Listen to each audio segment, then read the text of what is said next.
Look like that. I'll be fine. Don't worry, I'll be fine. Mm-hmm. That's all I want to say.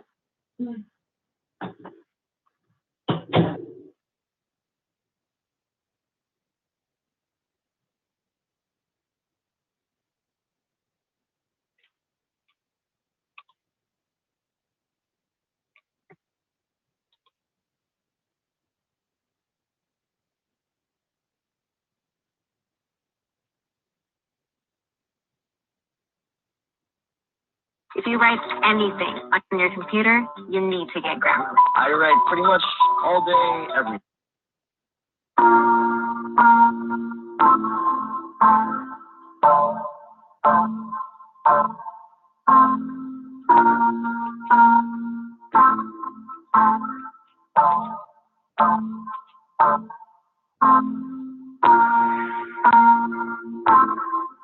If you write anything on your computer, you need to get Grammarly.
All right. Good morning, everybody. Welcome to Early Morning Crypto Talk. Bitcoin Brandon here from Los Angeles, California.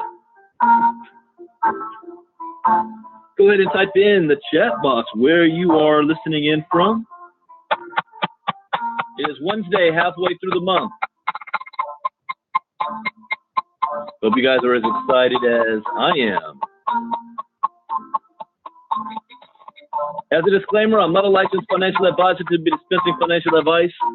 I read the news, give my opinion, share suggestions, and it is up to you to make an informed, intelligent decision on which direction you want to move into. Good morning, Stan Williams, Nicholas, Mr. Stewart, Anthony Pinkston. There's 4 rules I live by in the crypto space to have success. Rule number 1, crypto education is key. It is everything.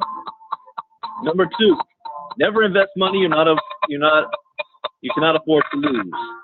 Number 3, always get your return on investment back as fast as possible. And number 4, where do you see yourself in 3 months, 6 months, a year from now? What are you willing to do to make it happen? Make a decision, stay focused, and do not get distracted. Now, this is not going to guarantee you success, but it will at least minimize your risk. And that, ladies and gentlemen, is the most that we can ask for. All right, well, it's a fresh new day, and yesterday was a very busy day. I was doing a lot yesterday. 2 crypto talks, YouTube getting shut down, did a private presentation. The crypto talks were great. I think I covered some stuff. I learned a lot yesterday reading that information, and I wasn't able to listen to or read everything, which is why today I'm going to cover an article that I couldn't cover last night. So first, let me get this set up to turn on screen share.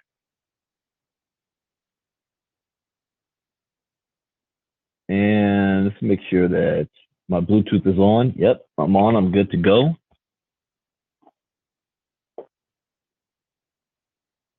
All right, what's the article I'm going to do first? Yeah, the article I'm going to do first, I actually got this morning from Mr. Stewart. Caught my attention when I saw it. So definitely we're going to cover this because it's geopolitics. Geopolitics and the United States. Let's see, this video is unavailable with restricted mode. I don't have restricted mode on. You will need to disable restricted mode. Wait a second. You guys are able to see me and hear me on YouTube. So why is it that I cannot see myself on YouTube? Oh, I see why. I forgot. I have multiple computers, and whenever I do this, I have 2 computers running, and my son was on my computer, this one, last night, and he switched the channels. All right. I see what he did. Let me pull that one up so I can actually see you guys, your comments. Okay, there we go. Yeah, I've got YouTube on restricted mode for my 11-year-old. So you can't see certain things. All right, so let's pull up the article first we're going to go into. China's Bitcoin dominance is worrying Trump's White House and pushing it towards Ripple. Oh, I got to put the link in there for you. So thank you, Clevie, for this article. We're going to read it together. Good morning, Moshe, Tony, Bill. Hey, did you hear that last night, Bill? I was talking about the whole gold standard in Trump. So China is, by some distance, the undisputed world leader in Bitcoin mining, with Chinese mining pools controlling more than 70% of the Bitcoin network's collective hash rate, the measuring unit of the processing power of the Bitcoin network. Many in the Bitcoin and cryptocurrency industry have expressed concern about how much control this gives China over Bitcoin, with the Beijing-based Bitmain Technologies mining more than half of the world's Bitcoin. Now, it appears U.S. President Donald Trump's White House is also worrying about China's Bitcoin dominance, with the Ripple Labs executive suggesting the U.S. administration is interested in Ripple adoption to offset China's Bitcoin strength. The White House in particular seems to be thinking about what it means to have 80% of Bitcoin mining taking place in China and a majority of Ether mining taking place in China. Ripple Labs chief strategist Corey Johnson said in a wide-ranging interview with crypto-focused magazine Breaker, when you look at XRP, there is no mining.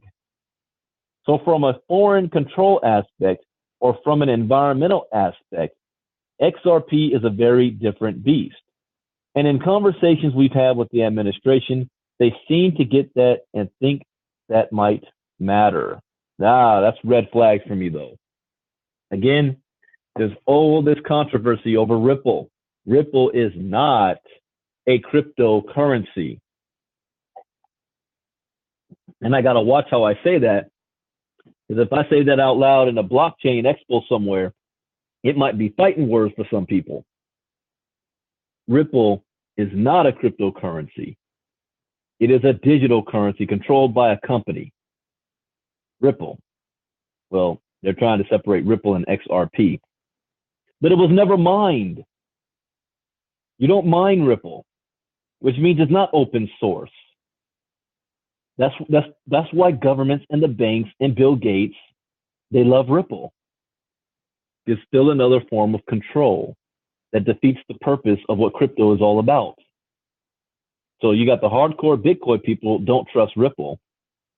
You got the banks and the governments that's saying, you know what, if we got to get into this crypto thing, then yeah, we'll go ahead and join Ripple.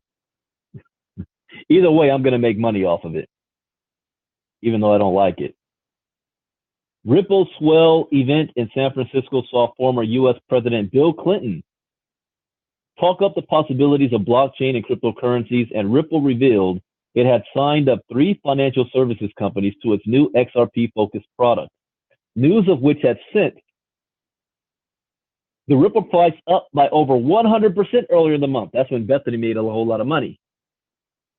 Remember when I did that article earlier this month?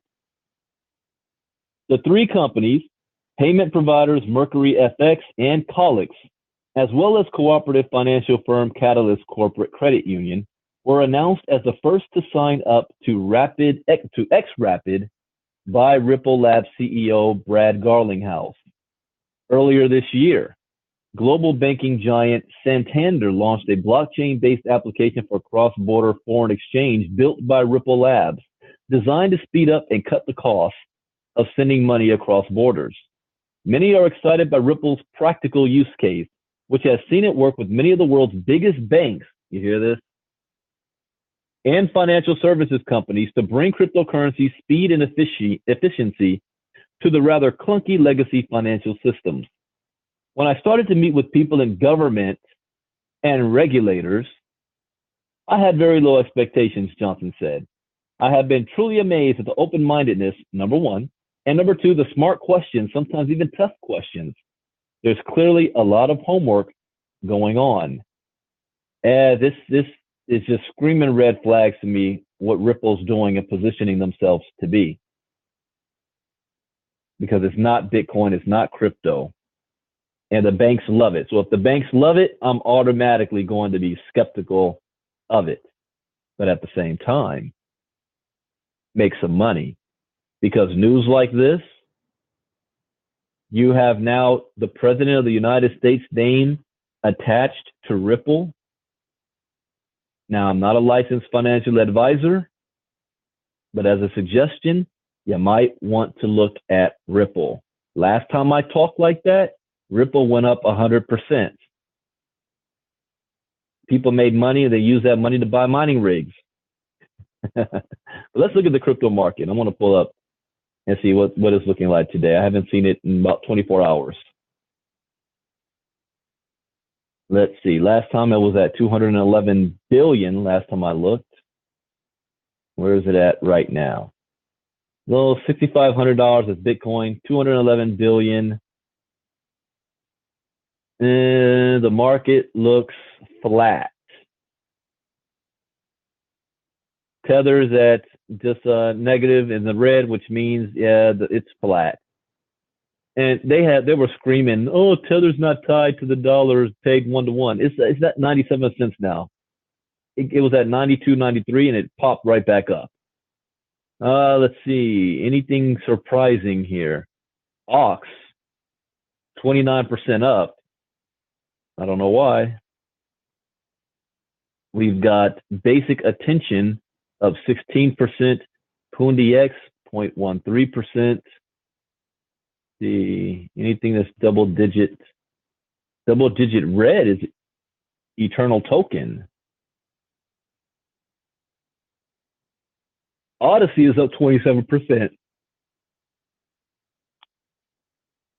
All right, nothing major or real surprising. It's a flat day. We'll see how this pans out for the rest of the day. But I'm going to keep an eye on Ripple, because when Ripple went up 100%, it actually overtook the number 2 spot, but its market cap is 18 billion. So it's down from earlier this month and part of last month. It was up to 20-something billion, 22 billion. But it is the only top 5 coin in the green. Go figure. Stellar is at 7%. Where's Cardano? It's up 2%. Okay, now we're going to cover the article that I was not able to yesterday. And Jairus covered this yesterday. Mike Novogratz. Now we're going to look at what some are predicting the market's going to do next year. And I wanted to cover this with the information from yesterday, but I ran out of time. So Mike Novogratz, billionaire, says institutions will start coming into crypto first and second quarter of next year, and we'll see new highs. Remember this name, Mike Novogratz. He's going to end up being one of the world's richest men. So remember that name. A recent Bloomberg interview saw the well-known cryptocurrency enthusiast and Galaxy Investment Partners founder, Michael Novogratz, and remember that name, Galaxy Investment Partners is going to be one of the biggest banks in the world, reiterate his belief that Bitcoin will not see all too dramatic price movements during the remainder of 2018. Nevertheless, he also hinted that institutional investors could change this, as Novogratz predicted that they will enter the cryptocurrency space in first or second quarter of 2019. Moreover, Novogratz also proposed that the cryptocurrency price will remain below 10,000 for the rest of the year. He noted to Bloomberg that things, i.e. price movements, had taken a little longer than he had initially hoped. I hope it does stay below 10,000 for the rest of the year. I don't want Bitcoin to run to 20,000 and beyond. Not yet. Whoa, Brandon, whoa. What are you talking about, Brandon? Why don't you want it to run up? Isn't that a good thing? See, I'm thinking the same way the people who's actually manipulating the market is thinking right now.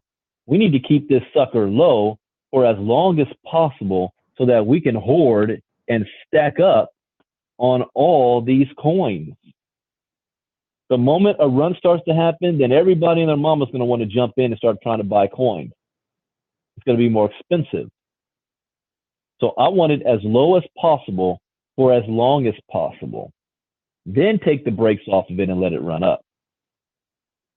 Nonetheless, he added that prices could soar during the first half of next year as he sees the possibility of institutional actors entering the cryptocurrency space, bringing with them a massive influx of institutional capital. Now this right there, that's pure speculation. That is not based on any historical data. And I know what he's thinking. The SECs will be ruling on the ETFs first quarter of next year. So he's thinking that it's going to be positive. The ETFs are going to go through and all this new institutional money is going to come flooding in.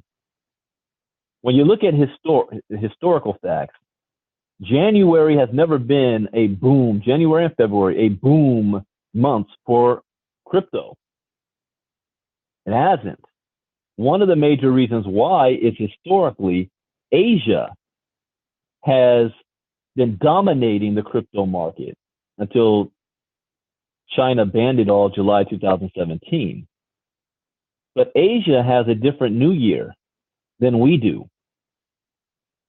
And Asia's, what they do is they're pulling their money out during that time and using that for their vacations, using that for their holidays. So it's not at least until maybe second quarter where you start to see a rebound, a rise again in the crypto market. Ray's correct. March. Now that's been historical for the last 9 years. But last year changed everything. when the CME and the CBOE came online in December, and people who actually knew what they were doing came into the market, and they put the brakes on Bitcoin and dropped that sucker down like a rock. Market manipulation, and they're keeping it low. So now we have a new variable in the equation that we cannot predict because it's not happening naturally.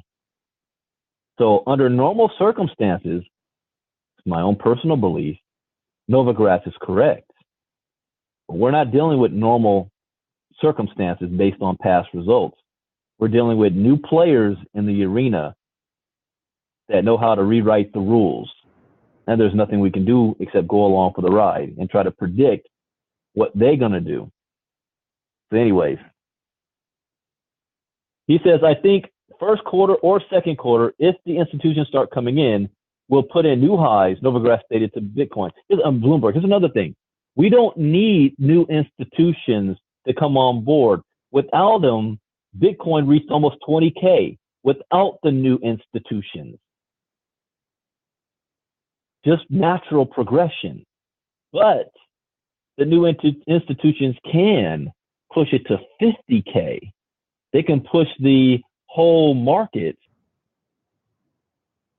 to $2 trillion, $3 trillion, the entire crypto market. See, when Bitcoin hit 20K, the entire crypto market was around $900 billion. Today, it's 211 billion. Here's another thing, and people, I'm surprised by people in the Bitcoin space that still don't get this. It is important to pay attention to this number, the market cap number. This is the entire market cap of the entire crypto space. One person from the MLM world said, "Oh, Brennan, why are you in MLM? Why are you in that Bitcoin stuff?" There's more money in the Bitcoin place. You're looking at the entire network marketing space is $40 billion being split up between how many companies? 50% of that is health and wellness companies. Health and wellness companies trying to split up between $20–25 billion. Crypto market right now is $211 billion. And guess what? My company right now is the only game in town that survived more than 6 months. And we haven't even gotten started yet. There's a whole lot of startups about to pop up, but we haven't even gotten started yet. But if you want a good indicator of what's going on with the market, you watch this number. Because when this rises, that means new money is taking place. All this stuff here is internal transactions, trading between each other going on. That doesn't move this number. You want to see Bitcoin get above 10,000? This number needs to be around the $300 billion range. Then you're going to see Bitcoin's price reach 10,000. How do I know this? Experience. I got skin in the game. I watched the markets. I know I've seen the trends. You can go back and look at the market history and see that.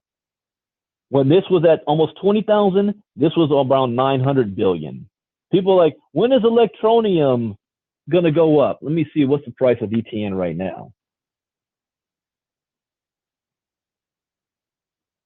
Let's see. ETN is at 0.019 cents, almost 2 cents. It's down 13%. I sold this when it was at 17, 18 cents. I made more money in one day than most people made a year on their job. But I knew when to sell. Other people did not sell. They held on to it, thinking that one day it was going to go to 50, 60 cents a dollar. The reason why I knew it wasn't going to go that high this soon is because I was looking at this number. This was dropping, which meant money was being pulled out of the system. And I was looking at this number, circulating supply. Right now, 8.1 billion. So I know, based on the amount of coins and how much volume's in the market, by default, this can only go so high. If you want to see this hit 10 cents again, This number here, by default, unless something miraculous happens with Electronium's technology, all of a sudden it's all in the news. They have some groundbreaking things, kind of like PoonDX. But even then, PoonDX, all this good news hasn't brought the price of PoonDX sky high. And again, that's because there's market manipulation taking place. There's no new money coming into the space. This is going to have to get back close to $500 billion if you want to see this coin get past 10 cents and beyond.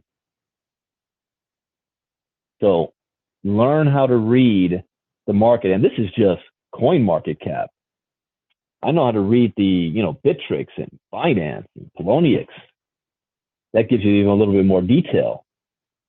All right, that was some free information right there, guys. Hope you took notes on that. Okay, let's get back to Michael Novogratz. Novogratz also touched on a series of other cryptocurrency-related issues, noting that cryptocurrencies are making slow, albeit concrete progress on the regulatory front, but that the evolution of the cryptocurrency ecosystem is taking longer than he initially foresaw. Furthermore, Novogratz added that investors are also slowly warming to the cryptocurrency asset class. That's true. This is not the first time that Novogratz has raises the matter of institutional investors. However, he has previously forecasted how the coming years could potentially see a massive stream of institutional capital into the crypto industry, a prognosis he most recently raised at the South Korean Beyond Blocks blockchain conference, where he also noted that mass blockchain adoption is 5 to 6 years away. I agree with that. Moreover, Novogratz's latest statement came as the U.S. investment firm Fidelity Investments revealed that they were working on a cryptocurrency security-oriented custody solution tailored to institutional investors. And that was big news. Now we're talking about what are they, $2.5, $2.4 trillion firm entering the space. Novogratz noted that one of the prime objectives for the custody solution needed to be attracting investor trust through rigorous testing. However, he still predicted that the solution should be up and running in January or the first quarter. This could prompt other actors to rush into the space, according to Novogratz, who said that industry observers should start seeing institutional flows into purely crypto assets late first quarter or early second quarter. In other words, we're saying when the new money comes, again, you want to make sure you're watching this number here. And it can happen rapidly. Last week, or was it earlier this week, the market added $20 billion in like 2 hours. Just like that. It can happen fast. See this spike right here? That's what happened. $20 billion hit the market in less than a couple of hours. And Bitcoin jumped up to 7,500 on some exchanges, but about 6,900. But I didn't see it cross 7,000 on anything in the United States. But it took $20 billion just for Bitcoin to rise $400. You see, understand what I'm saying? Why you got to watch this number? All right. Well, that is it for news for today, early morning crypto talk. It is Wednesday. This is one of my slowest days, so I will be back tonight for a late night crypto talk based on the news, see what's going on. That will be at 9 p.m. Eastern, 6 p.m. Pacific, roughly around there. So I hope you learned something new. As always, that is the point. You need to invest in your education. I do at least 2 to 3 hours a day that I'm educating myself on crypto.